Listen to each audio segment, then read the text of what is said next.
Yes sir. Les gars, j'espère que vous allez bien. Moi, je vais très bien. Comme vous pouvez le voir, je suis au Maroc. Donc, la vidéo sur le Deep Work est enfin arrivée. Ça fait des mois que je vous dis je vais vous faire une vidéo sur le Deep Work, etc. Vu que le livre est très détaillé, il est constitué de 3 chapitres pour la première partie. Et pour la deuxième partie, il est constitué de 4 règles d'or. Tu vois. Donc, vu que le livre est très détaillé, je ne peux pas faire une seule vidéo sur le Deep Work. Donc, j'ai décidé d'en faire 4. Et aujourd'hui, c'est la première vidéo qui est par rapport à la première règle d'or qui est work deeply, en gros travail en profondeur. Avant de passer à la règle d'or, il est très important de rappeler que le deep work est rare. De nos jours, on est distrait. On a les réseaux sociaux, on a les TikTok, etc. Tu vois. Donc, on est là à ruiner notre capacité cognitive, on est là à ruiner notre concentration absolue parce qu'on n'arrive pas à se concentrer sur une vidéo, on n'arrive pas à se concentrer sur un livre, tellement on est habitué à consommer du contenu sur les réseaux, du contenu court, comme je l'ai dit, du contenu modifié, etc. Tu vois. Donc, de nos jours, la capacité cognitive des gens est très faible. Et c'est là où je vous dis que le deep work est très valuable, comme on dit en anglais, c'est-à-dire t'apporte beaucoup de valeur. Parce que si tu as un travailleur, par exemple, qui arrive à se concentrer sur la tâche de A à Z, est un travailleur qui se concentre à moitié, qui chôme un peu, après qui refait la tâche, bah, tu vas prendre celui qui se concentre de A à Z, tu vois. Donc c'est très important de développer sa capacité cognitive jusqu'à sa limite et essayer de s'améliorer de jour en jour, de séance en séance, tu vois. Parce que le deep work, ça va être des séances, ça va être comme le sport. Le deep work, ça va être quelque chose que tu vas devoir travailler progressivement, régulièrement, afin d'avoir les meilleurs résultats possibles. Et bien évidemment, vous avez le shallow work. Donc le shallow work, c'est ce travail léger. En gros, tu checkes tes emails ou bien tu te connectes sur Internet pour avoir une information, etc. Tu vois, c'est un travail qui ne demande pas beaucoup de capacité cognitive, tu vois, ça ne demande pas beaucoup de concentration. Et de nos jours, Carl Newport, l'auteur du livre, critique beaucoup ça. Il dit que les travailleurs sont distraits par les emails, ils sont distraits par les réseaux, etc. Tu vois. En gros, ils sont pas dans le flow du deep work, tu vois. Donc, si tu es un travailleur aujourd'hui, il fait son taf, après il se lève pour se faire un café, ou bien il se lève pour discuter avec un collègue, ou bien il va checker ses emails, il a déjà ruiné son flow de deep work, tu vois. Et la moindre action qui t'éloigne de ton travail ruine ton flow de deep work, tu vois. Même l'action de, par exemple, tu travailles, tu vois l'heure et tu te dis, ok, dans 5 minutes, je vais faire une pause, ton deep work est ruiné, tu vois. C'est pour ça qu'il dit que quand tu fais du deep work, tu dois vraiment te concentrer de A à Z. Tu sais que tu dois être à fond et que aucune distraction ne doit t'approcher, tu vois. Que ce soit genre l'internet, que ce soit tes parents, tes amis, l'heure, n'importe quoi. Tu dois être vraiment à fond de A à Z et c'est comme ça que tu vas être le plus productif et c'est comme ça que tu vas générer le meilleur travail possible. Parce que toute ta capacité cognitive sera recrutée lors de cette tâche. Cal Newport sait que l'envie soudaine de prêter attention aux choses superficielles, que ce soit à l'internet, que ce soit, comme je vous l'ai dit, aller c'est un café ou je sais pas quoi, il sait que cette envie soudaine est très difficile à contrer.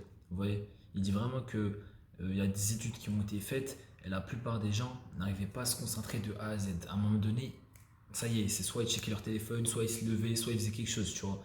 Donc il qualifiait ça de, de superficiel parce que techniquement pour lui, c'est soit tu travailles pas, tu vois. Donc si tu travailles pas, c'est superficiel pour lui, tu vois. Alors dans cette sphère de deep work.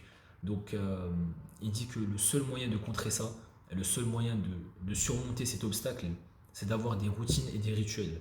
En gros, ce qu'il veut dire, c'est que quand tu as une routine, tu réfléchis pas ou bien tu négocies pas et tu te dis pas que, oh ok, il me reste 10 minutes donc je dois faire ça et tout, tu vois. Ça recrute déjà tes capacités cognitives. Pour lui, avoir un rituel, avoir une routine, c'est que tu sais que tu vas travailler de 4 à 6, tu vois. Tu vas avoir 2 heures de deep work non-stop et personne ne va t'arrêter. Une fois que tu as une routine, une fois que tu as un rituel, tu sais très bien que tu vas faire ton deep work et au fur et à mesure que tes capacités cognitives se développeront, tu vas passer plus de temps sur le deep work et tu vas vraiment organiser ta routine par rapport à ce deep work, tu vois. En gros, l'idée c'est que, imaginons que tu as un travail à faire pendant 6 heures, tu vois. Si tu arrives à le faire pendant 3 heures non-stop de A à Z, tu as gagné. Tu as gagné dans l'histoire. Et c'est là où je vais vous parler des différentes philosophies qui mentionnent des philosophies de deep work et je vais vous donner certains exemples et encore une fois, ce sera à vous de voir quelle philosophie va avec votre façon de penser, avec votre routine, etc. La première philosophie, c'est la philosophie qu'il qualifie de monastique. Je ne sais pas si c'est un mot français, mais en anglais, ça donne monastic philosophy. Tu vois. En gros, l'idée, c'est vraiment d'éliminer entièrement le shallow work. En gros, il donne des exemples d'auteurs, de philosophes, tu vois, qui n'ont pas de réseaux sociaux, qui s'éloignent de tout le monde quand ils travaillent, tu vois, quand ils ont un article à rédiger ou quand ils ont un livre à écrire, ils éliminent tout shadow work. Ils sont pas sur les réseaux, ils sont pas joignables, ils sont littéralement à fond dans leur travail, tu vois. Limite, ils s'isolent et ça y est, ils ont personne pour les distraire, tu vois. Donc ça, c'est le premier exemple de philosophie.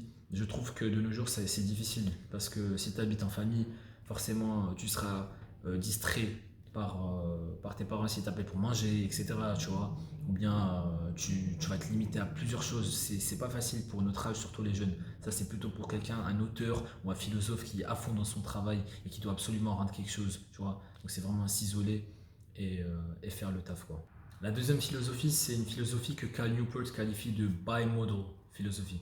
En gros, pour lui, c'est viser une intensité cognitive maximale. C'est vraiment fait pour ceux qui sont pros dans le deep work. C'est vraiment, tu peux passer littéralement une journée entière d'après lui. C'est le minimum en fait. C'est de passer une journée entière jusqu'à ce que tu vises une intensité maximale.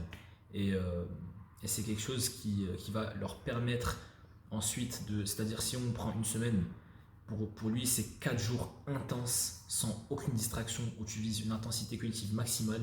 Et les 3 derniers jours de la semaine, tu peux te permettre de faire tout ce qui est shadow work. En gros, c'est comme si tu te reposais. Ou bien ça peut être une journée, un jour de repos, et reprendre le travail, un jour de repos, tu vois, un jour sur deux. Donc il y a plusieurs exemples. Et encore une fois, ça c'est vraiment pour les professionnels qui ont déjà bien taffé leur deep work. La troisième philosophie, c'est celle qui qualifie de rhythmic philosophie. En gros, c'est cette chain method, en gros, d'exécuter des tâches difficiles régulièrement, tu vois. En gros, tu exécutes des tâches difficiles régulièrement et grâce à ça, tu vas développer tes capacités cognitives, tu vas devenir encore plus productif et au fur et à mesure, tu vas passer plus de temps sur le deep work. C'est pour ça qu'il qualifie ça de rhythmic philosophie. En gros, ça suit un rythme. Tu commences avec quoi? Tu commences avec 30 minutes intenses, tu vois.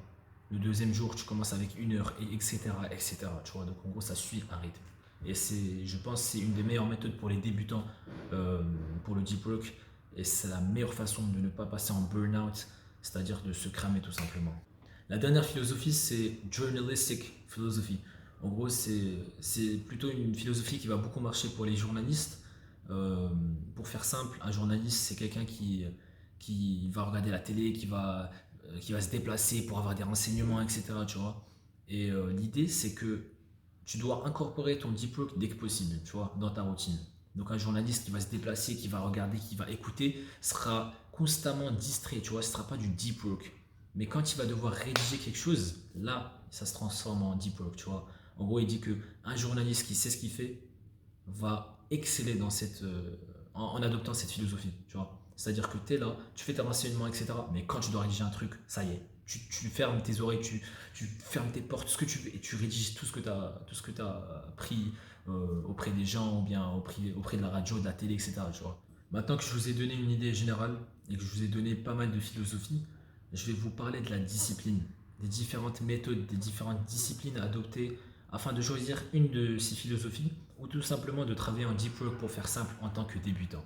L'auteur mentionne 4 disciplines d'exécution. La première, c'est de se concentrer sur le plus important. Il dit que plus tu as envie de tout faire, et moins tu feras ton taf. Donc en gros, tu dois vraiment garder un petit nombre d'objectifs ambitieux afin de pouvoir incorporer ton deep work et faire en sorte d'y arriver.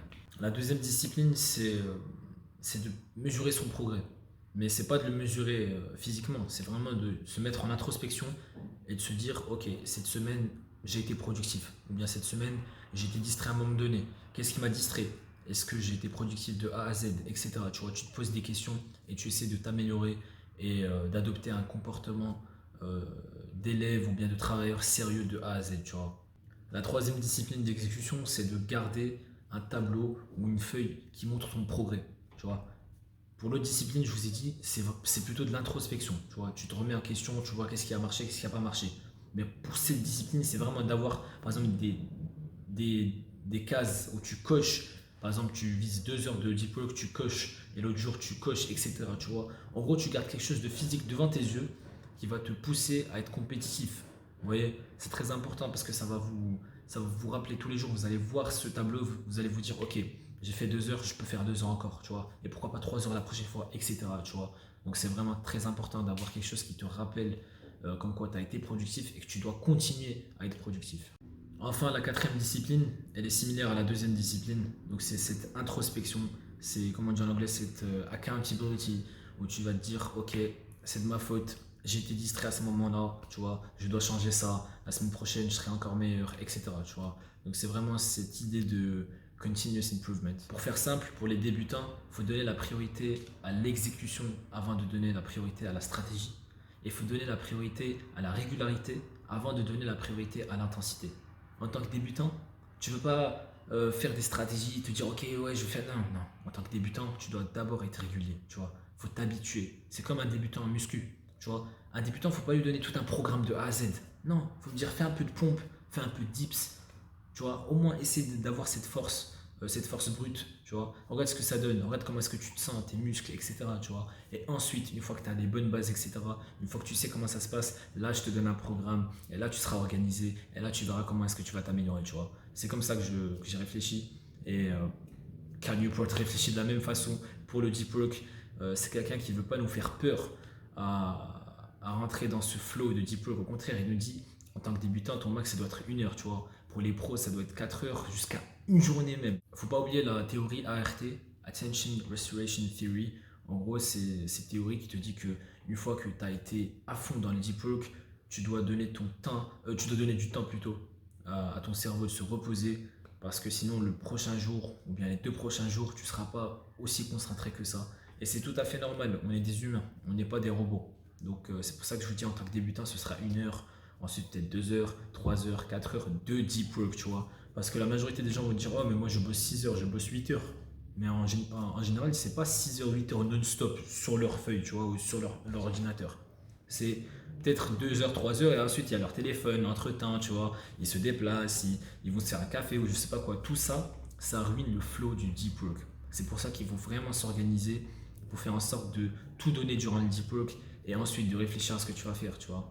En gros, tu t'organises, tu charbonnes et ensuite tu donnes le temps à ton cerveau de se reposer, d'où la théorie ART.